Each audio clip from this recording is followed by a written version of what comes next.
This Sunday. Every Sunday. Side by side at the microphone, from the green light to the speed trap, Chris Switzer and Ray Carino calls them as they sees them, and you better believe them. Here! Relevant news, biased opinions, and outright bullshit regarding every aspect of automotive culture. Gasp at mechanical trickery never before revealed over FCC-regulated airwaves. Thrill to the explosive tension as Chris and Ray cuss each other down the track and barrel roll across the finish line, laughing at certain disaster as they shake hands with the devil. All that and much more this Sunday at high noon on the Motormouth Radio Hour. Call in and speak live with the Wizards of Speed and live feed, Chris Switzer and Ray Carino. Bring the whole family. Kids under 12 get in free. Every Sunday at noon on WHPC. Take the Long Island Expressway to the Meadowbrook Parkway and look for the sign saying no parking on the expressway and no express service on the parkway. Go right on Highway 24 to Garden City. $2 all-day parking includes pit pass. Sunday!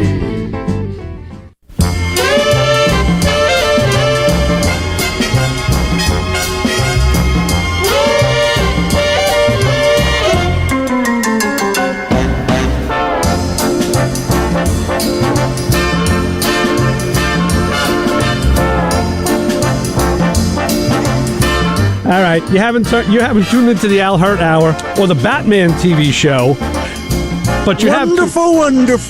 It's nice to see the wonderful orchestra and the bubble machine at the Lawrence Welk Show. Wrong-o there, trumpet mouth. You're kind of close, but nah, no cigar. You have tuned into Motormouth Radio, Long Island's only automotive talk show here on Long Island. Where else? No, that is the Nelson Riddle Orchestra. Oh, my gosh. And, wow. I tell you something. I became a fan of the Nelson Riddle Orchestra, and only because I realized I listened to it for all of my childhood on the Batman TV show. Nelson Riddle Orchestra did a lot of scoring on many of the TV shows that we grew up. No way. Yes, way. I wouldn't recognize Nelson Riddle unless there was an Italian man singing in front of him. Yeah, there you go. Right. Well, I wouldn't recognize him. I wouldn't recognize him either, and so everybody could see him. There he is. It looks like a like some scientist out of some kind of a. Looks like he'll sell you insurance. Or that. But no, he one of the premier orchestras. So yes. I don't know why I went there. I was looking at other music this week, and then something got me with. I don't know. I think I was looking at the CDs. I said, "Wow, Nelson Riddle." I didn't know. I've been looking for Nelson Riddle on album, on vinyl, and I realized I'd bought a CD a while ago. So we use it. You were looking on 8-track. Yeah, nothing. Yeah, I had reel to reel though, but the player is in Rob's trunk, so we can't use it. So yeah, I had my Nelson Riddle on wire recorder, and I guess that wouldn't do it either. Right. Yes. So whether it's 8-track, wire, cassette, CD, whatever you got, wax pressings, you got it. You got Ray and Chris again. You can call us at 516-572-7440. Of course, follow us on social media, Motormouth Radio, on the web, on Twitter, on Faccia Bruta Facebook, and it's real _ Motormouth Radio on Instagram, where we get a lot of reach when we have celebrities on. So that's good. That won't be today, unfortunately. No, we're just talking to ourselves today. I like when we talk to ourselves sometimes. Yeah.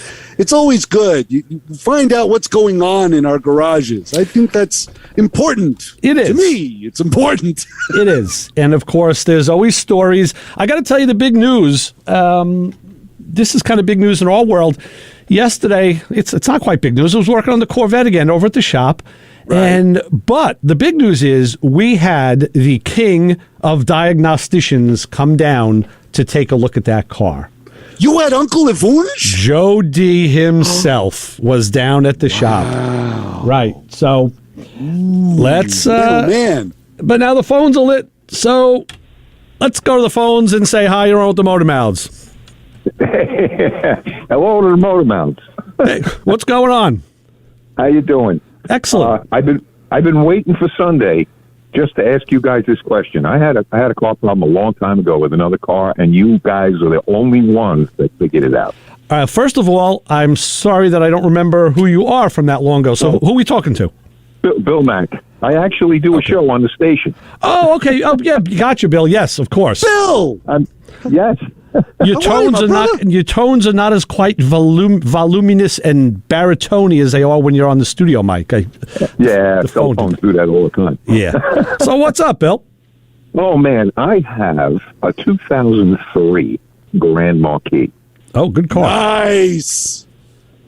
You know, I bought it used. It was sitting for a while because I believe it was the car of a mom and a family who passed away, and they didn't want to get rid of it right away. Right. And when they finally did, I think it was sitting for a while, but it's been running great. My issue here now is starting. Right.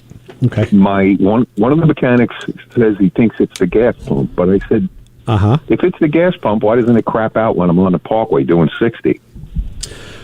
Okay. Well, anyway, so it's just starting. I'll get in the car and it'll just crank.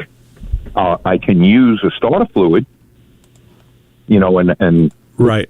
Take off that guide that goes to the big rubber hose. Right. Because the air filter, I guess, is on the left side of the engine compartment. Mm-hmm. So if I spray some starter fluid down that hose thing and then run back into the car, I can usually get it started. Right. That's very common. Well, okay. Yeah. Well, especially when cars sit, there's a couple different circuits in the car that enable it to run. One of them is the start circuit, and what they do is, and I'm not very familiar with what Ford did, but like on the Chevy we were just working on, even though it's fuel injected, there is a cold start injector and a timer that actually, you know, when the car is cold, it's like you got to think of when you had a carburetor. You had to provide the car with a rich mixture because it was cold and the air was, you know, dense and whatever, not that dense. So you had a choke that would literally block off the airflow into the carburetor to provide a richer fuel mixture. Gotcha. Okay. And with that, you had to have a higher idle and things. Well, computerized car does the same thing. It supplies more fuel, and then like the IAC valve that we were talking about in past shows, idle air control, blocks off the air passage to let less air in, again, which simulates, you know, it's the digital version of the old manual choke. And then as the car warms up, it's all computer controlled. It looks at the temperature sensor. It looks at which is also a key component in the system. It looks at air temperature, water temperature. It looks at fuel pressure. It looks at all these things, and then it'll start to change the values of those things as the car warms up and let it idle, you know, at a nice rate. And that's why newer cars warm up so much faster. So the mechanic who looked at the car, what he should have done is put a scanner on it and taken a look at those parameters to see if any of them were out of whack. Like a bad coolant temperature sensor can make the car go. We were looking at that yesterday on this car. The data was showing us, hey, the coolant temperature is saying minus 35 degrees C. You realize how cold that is? It's like, you know, and then we found, the coolant temperature sensor was unplugged. So now the computer wasn't getting signal. So the computer doesn't know what to do if it doesn't get a signal. It just says, okay, you know, bad. Right. So it needs to be, how long did the car sit, Bill? Well, I've been driving it now it sat for a while. I've been driving it for 5 years. 5 years, so, okay. Yeah, we're not talking about a condition where, you know, I didn't think that was an issue, and it didn't happen at least 5 years after I had the car. I'd never had a starting problem. Okay. And then all of a sudden. Well, you got to remember too, any components wear as they age. Yeah. You know, and even connections, you know, electrical connections get funny as they age without us doing anything to them. Again, the best thing to do is have that car put on a scanner and look at the parameters to see what may be out of whack, and then you focus your attentions there. What do you think, Bill, Chris? I got a quick question. What is it doing? Is it cranking? Just giving you rrr. That's exactly what it's doing, correct? Yep. It's not. Yep. It doesn't sound like it's kicking over. Like rrr. Sometimes it gives you that hiccup. No, it's not grabbing at all. Right. It's just like a dead crank. Yeah. And you know what happened? I actually got stuck with the car out east, and I had to have a guy come and tow it. You know, they put it on a flatbed, and that's always fun. Yeah. When I got the car here, the battery was kind of, you know, so I thought maybe that guy tried to start it a bunch of times and really wore it down. But then the guy came to my house because I finally had to get it towed from my house to a gas station, and he tried to start a fluid and it kicked right over. Yeah. You weren't getting it sounds like you weren't getting fuel at the time, right? It's either a fuel or a spark issue, right. And it could be that the fuel pump is going faulty. Now he could put a filter. He did put a scanner on it, but he said that he wanted he saw 39 pounds of pressure from the fuel pump. Okay. But there was another access point that he thought would be in the car, but being that it's 20 years old, he went up there and he said, "There's no point here to test." Oh, okay. I don't know. So I'm just confused. I was just confused because the car runs great. Once it gets started, it's gorgeous. Okay, well, I'll tell you what. Our diagnostic master that I was just talking about did just weigh in, and Joe says fuel pressure regulator or check the valve in the fuel pump. Now, it's in the tank, so you can't really check it. I know. That's one of those things you have to try and, it's either you change it or you don't. But the fuel pressure regulator is external. That should be mounted up on the engine. And it's usually by the fuel rail. Yes. And it's got a vacuum hose running off it, usually. Correct. Fuel pressure regulator. Okay, I'm writing this stuff down again. And the other thing, I hate to say this, Bill, because people hate to hear it, but it's very true. I mean, we've gone by this mantra with our own cars. Sometimes a problem has to get worse before you can find it. Yeah. Right. Now we're saying, it could be a regulator, could be a pump. Well, we don't recommend just throwing, like we say, shooting the parts cannon at it and just changing the parts. That's expensive. You want to do an intelligent diagnostic. But if, like you said, when it's actually the thing to do is you want to look at the fuel pressure first thing in the morning when you try to start it. And if it doesn't start and you see you have low or no pressure, then you can blame the pump. But once it's started and you drive it to the shop and they put a gauge on it, now you got fuel pressure because the pump is working correctly. Well, that's the thing. He did a couple of times, because it would only do it like 1 out of 12 times. Oh, how frustrating is that? He says, I gotta look at the car after you can't start it. That's what I was going to say. The hardest problem to diagnose for a technician is an intermittent. Exactly, intermittent failure. Because if you see the car when the problem isn't there, there's no problem. Yeah, exactly. Right. Exactly. The other thing you could do is, you could leave it with him, and then he, what he would do is hook up the gauge and go out there in the morning and see if the car starts, and then he'll see it in the no start condition. Yeah, exactly. I did that for about 3 or 4 days, and it started every time it came out. Go figure. I know. And then the day you get it back, the next day it doesn't start. I know. Exactly. I started calling the spot where I park in front of the house bad luck. I tell you something. I know. We've all had those feelings. So unfortunately, right. I think you're dealing with an intermittent problem, but it's hard to unless the pump fails. It's kind of funny, Bill. Do me a favor. Do me a favor on this one. Pop the hood, pull the air cleaner off, and like I like to say is put your hands in your pockets and stare at the wires. Start running your hands along the wires. A lot of times you're going to find the insulation, that black plastic insulation broken away, especially on a car that's this old and that has been doing some sitting. Just do a visual. Do a visual around the car. Give it like 20 minutes.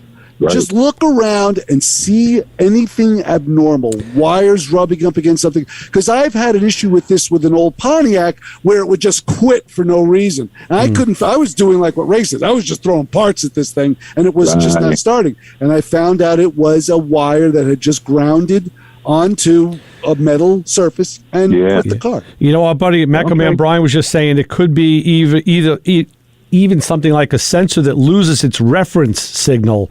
And then the computer doesn't see, like Joe always said, the computer, when you turn the key on, the computer says, okay, who's here? It asks for like a roll call, here, present. Right. And if a sensor isn't there, it says, okay, we'll come back again. No, still not present. And if that sensor isn't reporting, now the computer can't do what needs to be done with the data from that sensor. So the car is never going to start. And or if the sensor wakes up, say, like just to use a term, then it does work, Well, you answered one of my other questions, because when one of the mechanics opened the hood, the first thing he did was wrap on all of those sensors on the left there side. You go. Right. That's He just said, let me just wake him up a little bit. Maybe this is it. You know, Bill, Ford has something called the wiggle test, and it's so true. We've been doing it for years, where there's an issue not working. It's in the manual. Grab the harness and wiggle it and give it a shake. And then if the component works, what they were looking for, they had problems where wires passed through bulkheads and shorted out or got pinched. So the Ford wiggle test. So yeah, that's the wiggle test on steroids a little bit. Is like whacking them with a hammer. Yeah, right. Oh, man. Well, I tell you what, thank you, guys. I at least got some things to look at. Anytime, Bill. And please do us a favor. Call back and let us know if you do get the problem solved or find the problem, and then we can like to follow up. Yeah, okay. Excellent. Thank you, Bill. Excellent. Thank you. All right. Anytime. Okay, so long. Bye-bye, Bill. All right. That's, yes, Bill Mack, one of the best voices in radio, by the way. Yes. That is true. Check him out on this fine station. I don't have a schedule in front of me to know when he's doing a show, but yeah, we'll listen to that. So yeah, like I said, Joe, messed the diagnostician, showed up with the old BDM and plugged it into the Corvette and said, "Talk to me, buddy, talk to me." And the Corvette went, "Puh, I don't want to talk to you." But we found a problem like that where the coolant sensor was showing minus 38 degrees C or minus 100 degrees C. It's like, how cold that is? That's like impossible. That is incredibly cold. Well, sure, not impossible. So Joe drags me over, shows me in the manual where the sensor is. I go to the car and I said, I saw the plug, the weather pack plug that was broken. So I'm looking at two terminals. Right. So I did is I took a voltage reading. I had voltage on one of them. Joe told me to ground it. I did. And then he says, "Do you see where it plugs in?" And I couldn't see the sensor. When I looked closer, I saw it's kind of in the front of the motor under one of the hoses, and I know exactly where it is. It's all the same color of crap. So I found, I'm like, yep, that's where it is, and it ain't easy to plug back in. It's in the front and it's deep. Yeah, pretty much. Wow. So, but I must admit, I actually had an issue where I misdiagnosed a problem because I read it wrong. So this is one of the few times in my career where I literally completely dropped the ball on this one. And it was that P0722 code that was giving me the transmission wouldn't shift from first to second when it was cold. But when it was warm, it was fine. Mm-hmm. And this is one of those classic examples that you're talking about a sensor waking it up or a sensor performing intermittently. And what it was I'm thinking it was the transmission not sending the signal to the sensor, like the transmission was at fault. So I'm changing the shifter solenoids. I'm making sure the fluid's clean. I'm performing maintenance on the transmission. When I'm reading about the transmission, it's electronically shifting. It's not hydraulically shifting, this transmission. It's an E720E. Mm-hmm. And I'm like, oh, wait a minute. Let me look at the sensor now, because it's telling me that the sensor's not giving the reading. And I'm thinking it's the transmission's fault. No, it's the sensor's fault. So that was the sensor. I think I told you I had a change that was like working on a shelf when you couldn't see anything. Like I literally did the job blind. Right. I could not see anything. I'm working in like a mail slot to get that sensor out of there and replace it with a new one. But once I did that, once I replaced that sensor, everything was fine. Yeah. Everything was fine. You made it happy. And that's what it was. It's like it's a similar situation with Bill. We're thinking it's a sensor that's misbehaving, and in this case, it was. Right. So, so I have a story about a car owner who was misbehaving. Ooh, on the Corvette, like I told you, the guy who owned it originally really took care of the car and did the right thing and did care for it. The last guy who had it, who sold it, should be banned from having any wrench or tools in his hand for the rest of his life, because everything he touched. What do they call it? DPO.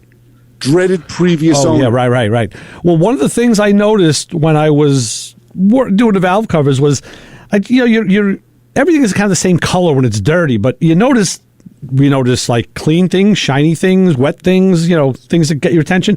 Big stuff. One of the things I noticed was on the thermostat housing, it had one original bolt that was dirty, and the back bolt, the rear one, closer to the throttle body, was a stud of nice, clean thread with a nice new nut. And I said, now, why is that there? File it. Then what happened is, through working on the car, I was looking at some cooling system stuff, and I removed the thermostat housing and thermostat and decided to put new ones in. The stud stayed where it was. I said, okay, I'm not touching you. Sounds good. Well, put it back together, put the nut on, and you know what I'm using? I'm using my fantastic Matco ratchet. That's a 1/4-inch drive ratchet. It's only about 6 inches long, but it has a shameless promotion. Here we are. Because this is worth it, and it has a 3/8 head in it to put 3/8 sockets on. So cool. You have to be. They don't get sold to everybody because most mooks in garages would use this thing like a 3/8. You got to use it like it's a 1/4-inch drive ratchet. Just has a 3/8 head on it. Got it. So again, it's for those. It's for tight applications and for for sensitive work. You've affectionately named it Stubby. Yeah, right. Well, no, I have the stubbies. This is a little bigger. But anyway, now I want one that's 12 inches long because this thing is great. So I'm actually holding it by the head and tightening, because I only want inch-pounds of torque on this thing. Yeah, you don't want to muscle it. No, so I snug up the bolt. I get the nut run down. I give the bolt another little snug, and I get to the nut, and then it, that feeling where it tightens and then goes, gets a little loose. It's a little mushy. I was like, okay, maybe the stud wasn't all the way seated in the, in the set. Nah. You're convincing yourself, aren't you? Until I, touched it again, and the stud and nut come off in my hand. And what I think happened now was the mook who worked on it last, the Shingad, this guy, I better stop. Yeah. I better stop right now because I'm going to get tossed off the air. Someone's going to escort you off the air. Yeah. My theory is he broke the original bolt in the rear, snapped it off. Right. Couldn't get it out because it's in the aluminum intake, and he took this stud and I can show you. I'll take the picture of it. He welded the stud to the remainder of the stub of the bolt. Because there's clearly weld on the bottom of this stud, and that's now what broke off again. So now we're sitting there, me, Joe, and Mike. I'm saying, now what are we going to do? I told Mike, I said, well, there's like two ways I know of getting a little stub out. I tried getting a vice grip on it. No. I said, plus I'm looking at a little bit of weld on this, which weld is harder than the stud would be. Yep. So I said, let's try welding a nut onto that stub and then using the nut. It's a shot, but sometimes it works. Well, out of the 3 welders in the shop, we really couldn't get one to work the way we wanted to. And the Matco welder is the one that was screwed us up. So I have Brian help me out with trying to diagnose the Matco welder. I think I have a handle on that. But so that didn't work. So we killed about an hour and a half with that. Then I said, well, the only other thing to do is grind it as flat as possible and drill it. And then drill it and tap it. I said, easy out and this, that, which never really works. Especially in a steel bolt and an aluminum manifold. You know who else had this problem many years ago, right? With his C4. Yeah. Well, and the worst part was I'm looking at a dab of weld, which is harder than the stud. So luckily, Mike had this I'm buying one of these. It's an air-powered sander, but it's like a belt sander with only a 1/2-inch wide belt. And they use them in body all the time. Maybe that's why they had one at the shop. Use them on your toenails. You could use, it took a nice little, look at this, because I don't know if you can, I'll post this. You see that purple thing in the picture? That's your thumb. Well, that purple thing is the belt.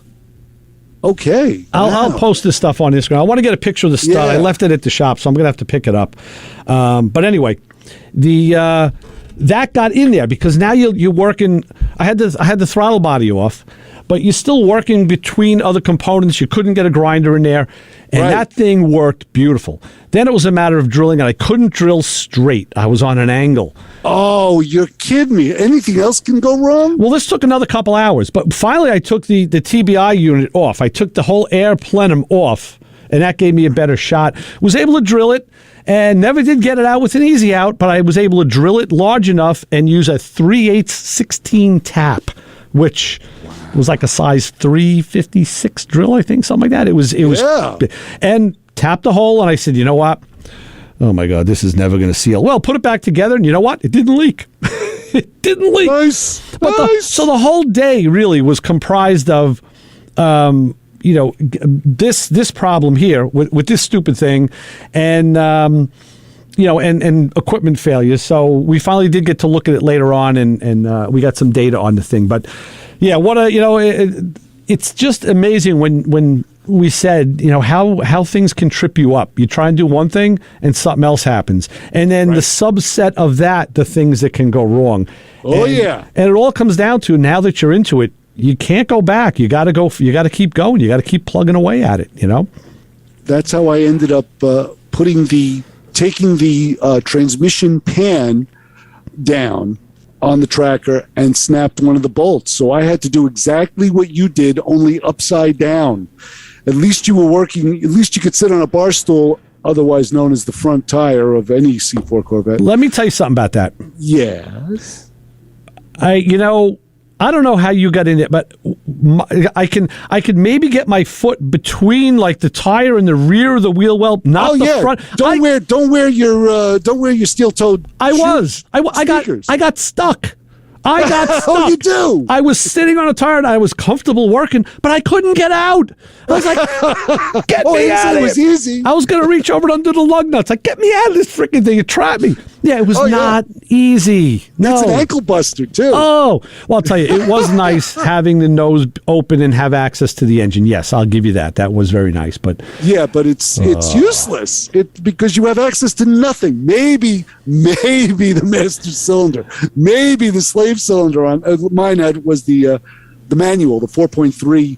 The 4+3 manual transmission, so I had a slave cylinder there too. So that's access abounds. Something else we have access to is brain trust and information. And Brian just said that on the Ford, they have a crash impact sensor in the rear of the trunk, and it's very common, causing a hard startup. So, Bill, if you're listening, the crash sensor in the trunk will cause hard startup. And Brian also showed me they sell that sander. Matco sells it battery powered.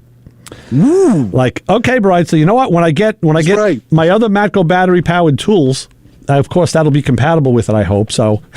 There was a sensor on, if I remember correctly, it was on my Ford. I had a 90, that Crown Vic wagon, and it was like an anti-rollover. I had that in my Honda Accord. And I think I had it in the Bronco too. Yeah. The Bronco as well. The Bronco 2 The Bronco 2 as well, yeah. The Bronco 2 too. 2. No, my Honda Accord had that. I remember like the car was intermittent. I'm like, and then someone turned me on, so I was like, oh, this is easy. I took it out, jumped the wires, done. Yeah, that's what I did. Fixed. Just dumped it out. Fixed. Right. If I'm in a ditch upside down, let the fuel pour on me. Who cares? Who cares? Yeah, it's all right. Yeah. Yeah, no, I remember that. He's absolutely right. He's absolutely right. That's what I love about this show. It is like a village. It is like the Village People, yeah, maybe. It is like a village of problem solvers. I find it fascinating, and I think it's wonderful. It's not just you and I. It's a team. No, it's everybody's got the 2 cents to throw it in. We'll see. And they're always geniuses, and I love it. We'll see if we can get Mac Man in the second half. We'll talk about this stuff and the tools, because this is what we do on Thursday night. I'm playing track on Thursday night. I talk about what we talked about here, and here I talk about what we did there. So it'll give me more fodder for next Thursday coming up. So, well, usually on the Playing in Traffic show, you're talking about sandwiches, that's late. Or shoes, and there's people staring. And when you're getting around, well, that's because they're looking at something else on the computer. No, we're getting around midnight. No. Hey, look, I've been known to play solitaire when I was doing that show, so I'll admit I'm watching the show and I'm going, what is going on? Yeah. Can someone talk about cars? Well, it ranges. You know what? It really has become a free-for-all, and Lewis said it. It's a free-for-all, kind of like this show is, just in a different format. And it's nice that we can kind of do that, because you don't always have a pointed topic, pointed heads. But I agree. I agree. I mean, we have pointed topics. Either we talk to a guest or we talk to ourselves. There you go. There you go. There's your preparation. So I guess the takeaway is the thing that I realize with this situation yesterday. I think somewhere around 3:00, I turned to Joe and I said, "So, Joe, because now I had everything back together. I said, so now we're at the point we should have been at 10 o'clock this morning. Right. He's like, yeah, I know. I was like, so now we can start all over. But I tell you something, Mike picked up on the cues a couple times because I dropped the socket, so I got my magnet, the retractable magnet. I find the socket, and then I push the retractable magnet in, but bend it in half and break it. So I threw that away. Then I stood up, of course, hit my head on the fender of the Corvette, and Mike's just looking at me, shaking his head. And I said, yeah. I said, can you tell I've hit my limit now? Like, I'm done. This is when, I'm done. When I start doing this, that's when I pack the tools up and I go in the house. I said, exactly. I'm shot. Leave everything where it is on the garage floor. Close the garage door. And just go in the house, have a sandwich. But in this case, I couldn't because we still had, and I had Joe there, which was a great commodity. I didn't want to, and he doesn't live around the block. I had to take him back to Queens too. So, wow. So you put the big guns in. We had to slog it out, and we did. And but the takeaway is how all the things we've learned through all of our years of working on bicycles, wagons, ranges, and cars. You never know when that's going to have to be used. And like yesterday became bolt extraction day where and when I was getting ready to do the tapping, I said, damn it, you know what? My good T-handle, it's at home. And I bought a set of tap extenders, tap sockets, because we're looking for sockets that can fit, because you couldn't get anything in there to work the easy out because of the close proximity. Sure. So I'm using sockets on extensions on a ratchet, jamming them on like sacrificial socket time, Oh, well, it was the cheapies. Nice. We went into the D and C list sockets. I would have welded something on if the welder worked. But and that's my point. Right. This is the stuff that you separates the novices from the professionals, because I keep a set of throwaway sockets. I have them. They're all. I've seen your toolbox. I know. Yeah, it's my toolbox. I know.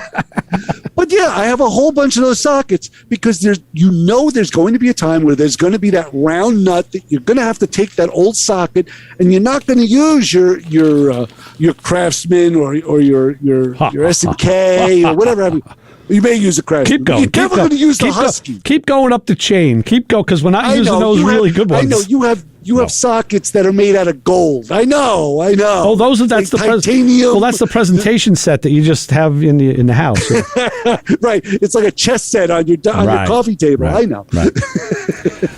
Well, and the bigger takeaway than that is not only do you have to be able to use that knowledge at any time, you have to be cool about it.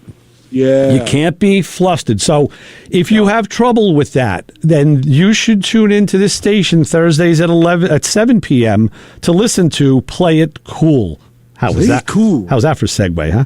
Nice. That was good. That is an hour dedicated to the latest and greatest hip-hop and R&B music. Mostly recent and popular records, but we also showcase timeless classics, Thursday at 7. And I have to tell you also that at this point, it's the bottom of the hour, Chris. I can tell. Our WHPC weather forecast, powered by Pantano's Gourmet in Hewlett, Uniondale, and Garden City Park, is today cloudy skies with a slight chance of rain, high of 49 degrees. It was kind of like that. It wasn't raining when I came in, but it was cloudy. Tonight, considerable cloudiness and darkness will set in with a low of 39. Yeah, currently it's in the 40s, and we're doing cool. So do we have an honor group of the hour to share with our constituents? I'm afraid we do on this fine Sunday. By the way, it's taking a look out the WHPC weather window. Here, I see it's about the same, maybe about 5 degrees cold. So the Motorbath Radio Honor Group of the Hour, if you are driving around with a ripped driver's seat, do you try to sit around the rip in an attempt to not make it bigger? In lieu of spending the time and the expense of getting it repaired properly, have you tried to repair the damage yourself? Have you used the rubber cement, but it left you stuck to the seat in the summer heat? Okay. Have you tried to sew the material back in place, but it turned out looking worse than the rip itself? And of course, duct tape, the go-to upholstery repair, may work for a little while, but it would always leave some sort of white gooey residue on your pants when you least expect it. And you never want that to happen now. No. So if your car's driver's seats are ripped, then you may, if all your driver's seats are ripped, you really have a big problem, because you may have a pointy butt syndrome. It may be you. So if your driver's seat in your car is suffering some shredding, you are part of the Motormouth Radio Honor Group of the Hour. Excellent. And then when you get in that duck seat taped car, and if you transport it back to like 1963, well, not 63, maybe 65, you could have heard this song on the AM radio because it would have been covered by the Nelson Riddle Orchestra. Of course, it was from the Beatles because, that's like before the advent of Muzak. But these guys did that. The orchestras covered, Sinatra did that, and so did Buddy Rich. A lot of these guys covered contemporary songs of the day. Sure. So, and I have a surprise for you with our first drop that I'll play for you right after that song on WHPC 90.3 Motormouth Radio. Listen to this, Chris.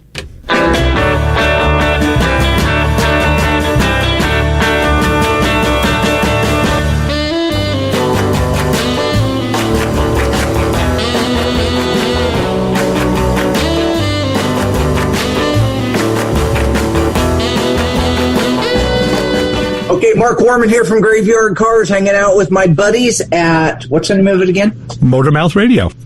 Hey, Mark Warman here from Graveyard Cars, hanging out with my friends at Motormouth Radio. Sunday morning, I don't know what this fat bald guy's laughing about. You'll forget stuff soon enough too, my friend. Be sure to listen. When are you guys on? 10 a.m.? Sundays at noon. Noon on Sundays. Excellent. This was no, you got the promo. The best one was the first one. That's why I was because you said, what was the name of this again? That's the promo. What better presentation could you do than that? This show on 90.3 WHPC is brought to you by CarStar Celebrity Chase Collision, with 2 locations in Limerick and Oceanside, who remind you that New York state law says you always have the right to choose which shop will fix your car. CarStar Celebrity Chase Collision offers a full range of services, 24-hour towing between Montauk and Manhattan, shuttle service, and they can help you with a rental car arrangement if needed. All repairs include the CarStar Lifetime Nationwide Warranty, ensuring that the experts at Celebrity Chase Collision are always on your side. Y sí, hablamos español. More information is available at 516-593-0920 or online at celebritychasecollision.com.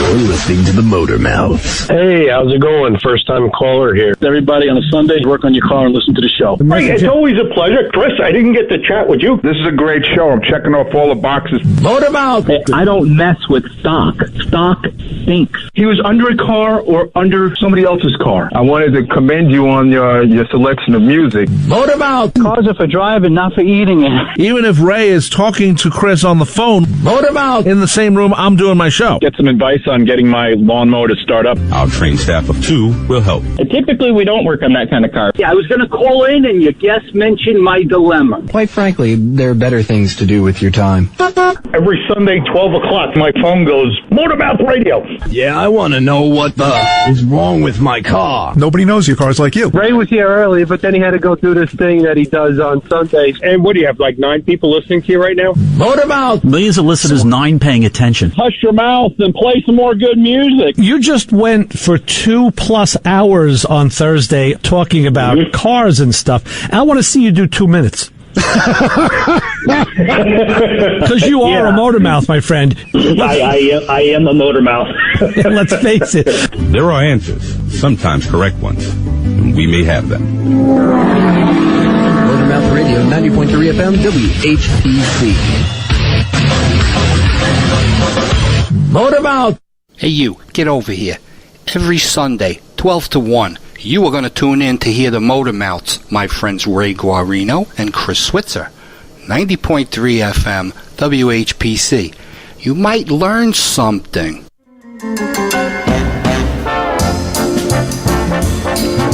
I hope you learned a little something about music with that break.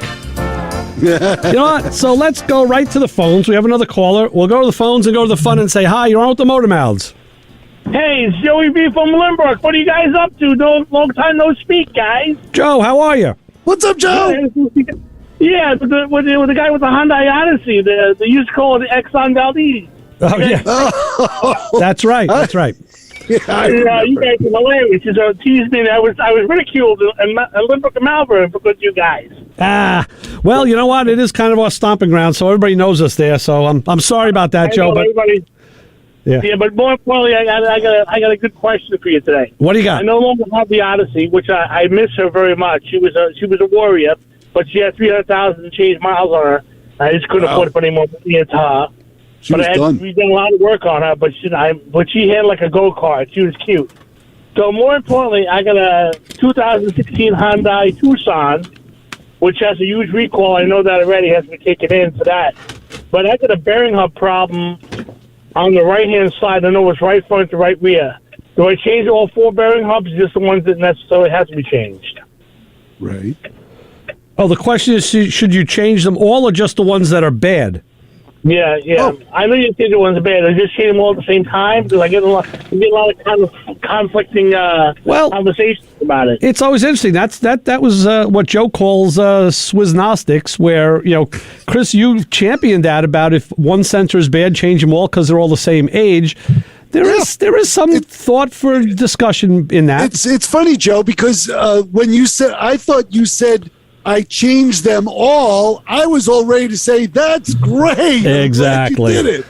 Yeah, because the way I look at it is, if you have one that's got, let's say, 80,000 miles on it, it starts to go bad, what's the chances the other one that has 80,000 miles on it, what's the chances of that going bad? Pretty good, if you ask me. I'm just saying, use some numbers here.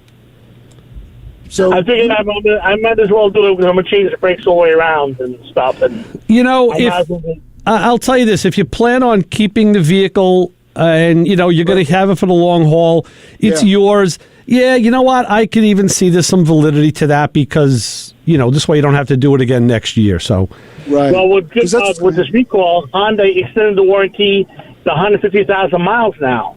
And I got exactly 80-something miles like you just said, like perfect timing for that one. Right. And that said that if you go in and get the recall done, they'll extend the warranty for 150,000. So good. I'm not going to get rid of it. It doesn't pay. It's money in the bank. Right. Right. And Joe, you sound like a guy that just wrings every square inch out of a vehicle. If you had a car go at 300,000 miles. You're a funny guy. Well, no. Joe, no, because that's what we do. And the thing is, we always tell people who ask us about buying another car, we always say the cheapest car to buy is the one you already own.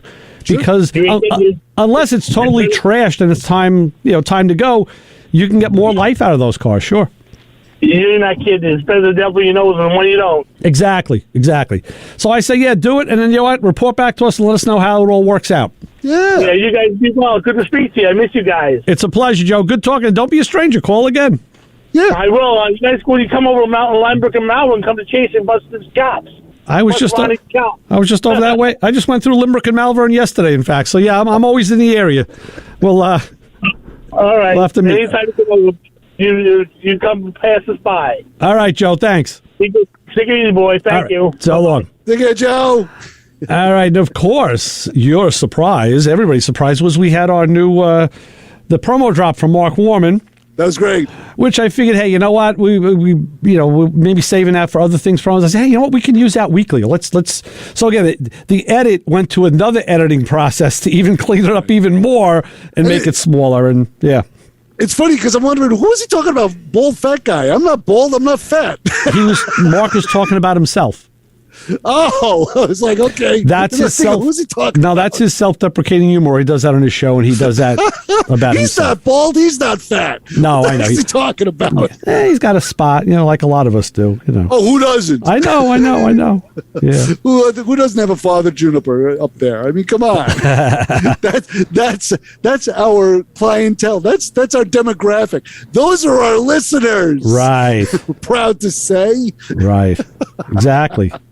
516-572-7440. There's a phone number. Give us a call. The phones are on fire. Come on, let's keep this going. Yeah, that's. Ray and I can't talk to ourselves forever. Matt, man, if you're not chasing skips at Harbor Freight, pick up the call. Hey, you know what? I got the tracker gave me a little problem, but we'll talk about that. We can talk about that later because it's not a big problem.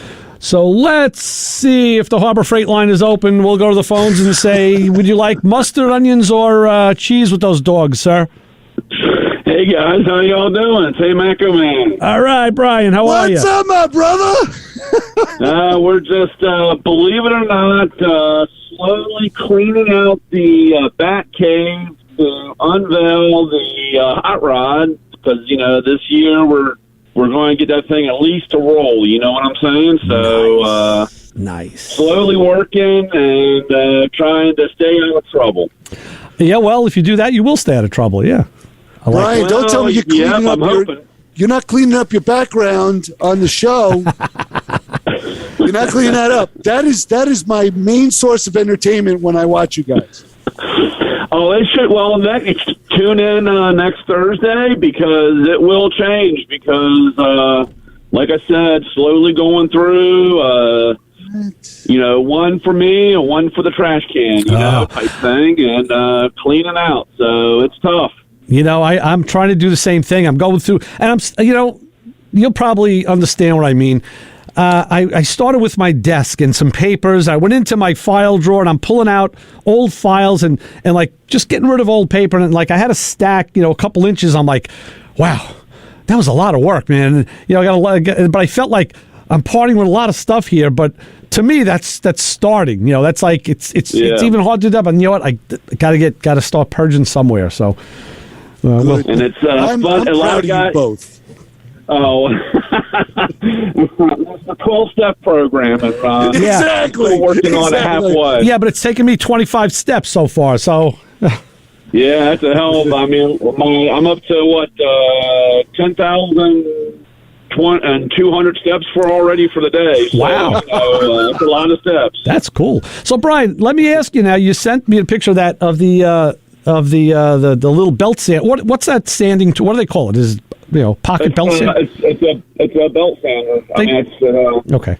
It's a belt sander. It's exactly like I said. It's we have them in 16, and I have a couple 12 volts. I don't know. I know, Ray. We go back and forth about this, and I think we're going to just have to go with 12 volt with you. Yeah. Because, like I said, the deal, and two, like I said, well, you are starting out. I can't convert. I've got so much money in it. Right. And even though I sell the stuff, I hate to say, okay, I'm going to change everything to 16 volt. I know. And now, let me ask you this. I would imagine it's kind of a power hog on the battery, is it? Because I know the air-powered ones, I don't know. The one I used, let me tell you, it did the job, and it put a nice little semicircular groove in my finger when I slipped, so it was that thing. But he had this purple, gritty belt on it, man, and they said they use it for wiping down spot welds on the cars. Right, that's what, yep. The purple is just what I'm trying to say, not grade, but the coarseness of the belt, the grit, right? It was like 60 grit. I don't know. It was hot. Yeah, it was probably something like either if it's purple, it was probably like 36 or even 24, maybe. Okay. Those, like I said, the picture that I showed was 80 grit. Okay. And I use that, like I said, on aluminum, making sure things are square and flat. So the question is, like I said, how is that tool on battery life? It's pretty good. I mean, the biggest problem, most people have this problem. They don't let the tool do the work. Right. So they're either pushing or pulling or, putting it in at an angle, and they wonder why things happen. Like if you just let the tool do the work, but we're all impatient. Right. True. So we all turn into tools that are doing the tools that are doing the work. That's it. Yeah, don't be a tool and just let the tool do the work. But, right, that type of stuff. But, again, it's just like drill bits. If we just let the drill bits cut the metal instead of, being a gorilla and pushing on it so hard, you'd save the life of the tool. I mean, the drill bit, and it probably cuts better. And I'll tell you, there's a big difference in drill bits because we had a selection of Harbor Freight bits showed up that I started to drill this stud with, and Mike even said to me, he goes, "How's that drill? That's a Harbor Freight drill bit." I said, "You know what? Yeah." I went over to my box and I got my drill bits, and all of a sudden the shavings were flying. I'm like, "Whoa!" And I had to use an air drill because it was small enough to get into the confine, but you can't I've never been able to vary an air drill as well as an electric drill. So you kind of drill it nice and slow, then all of a sudden it's like, like, gosh, stop. Yeah, it's terrible. Yeah.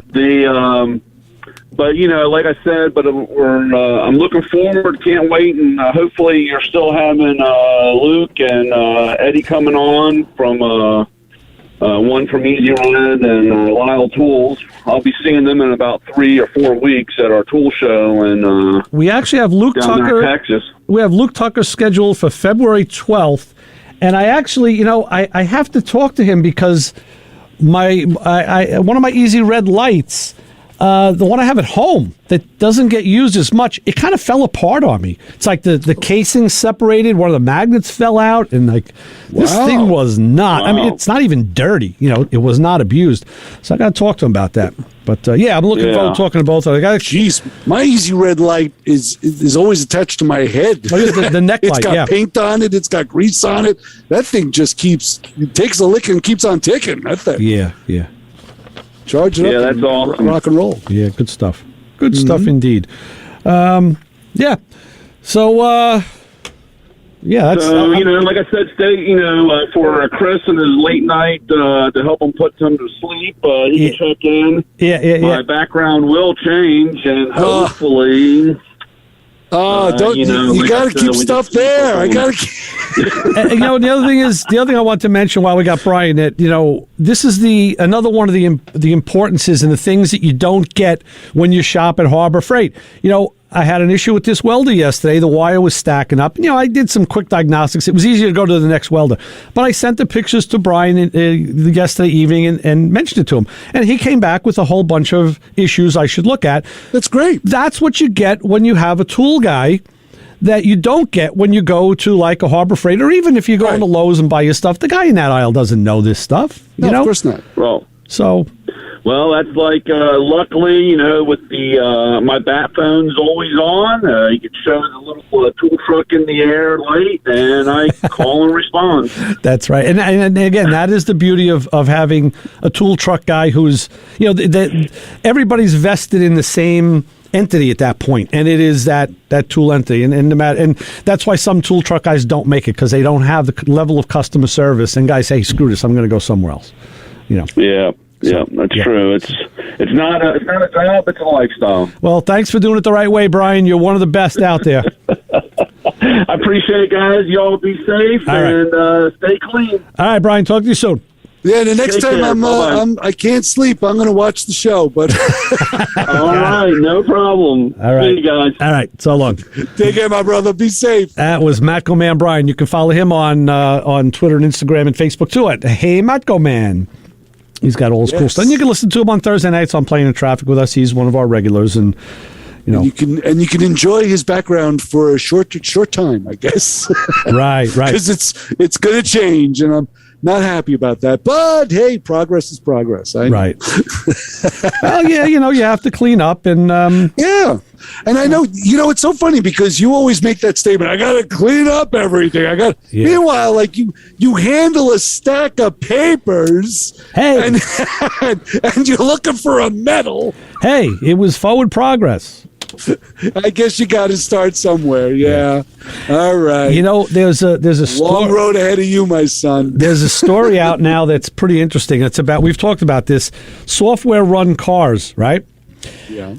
The takeaway from it, they had a big conference, and the takeaway is that more and more vehicles will be run top to bottom by software in the future. Basically, frightening. Yeah, they said what it'll be like for shop owners when vehicles are dominated by bits and bytes instead of gears and gaskets. Yep. And we talked about this, where cars will come fully equipped, ready, but you could buy the base model car and say have none of the extras. But if you want the heated seats or the heated steering wheel, you can now, like having a cell phone, you can go in and then activate that and say turn that on, and you pay them whatever it costs, and you do it. Right. Which is this is going to be a hacker's paradise, mind you. But go right ahead. They're calling it. The phrase is now software defined vehicle. It's an industry term used to clarify a traditional car that is enhanced by technology versus one that is run by technology. And they use a smartphone, issue. But they say, consider this, like, what about the, software-defined vehicles work similarly? They have high-speed Wi-Fi and cell connections that automakers use to send out and receive software updates via the cloud. So when was the last time your phone had a bad update or you had to redo it or delete? Yes, it did. So now that's your car, you can't get to work because it thinks now your caddy thinks it's a Volkswagen and it turns backwards. I don't know. It thinks it's a microwave. What do you mean? Well, they say issues that PC users are all too familiar with can crop up in the cars, and it might be a touchscreen that goes blank at an inoperable at a inopportune moment, glitchy controls or options, or driver assist features that aren't as fully vetted as they should be before being added to the vehicles. So the people who are watching this, they're going to see where this goes. They say it's also not outside the realm of possibility for someone with malicious intentions to take over the operation of a car and cause damage. And that can happen. Also, the more data collected from drivers, the more potential for hacking. So that's real.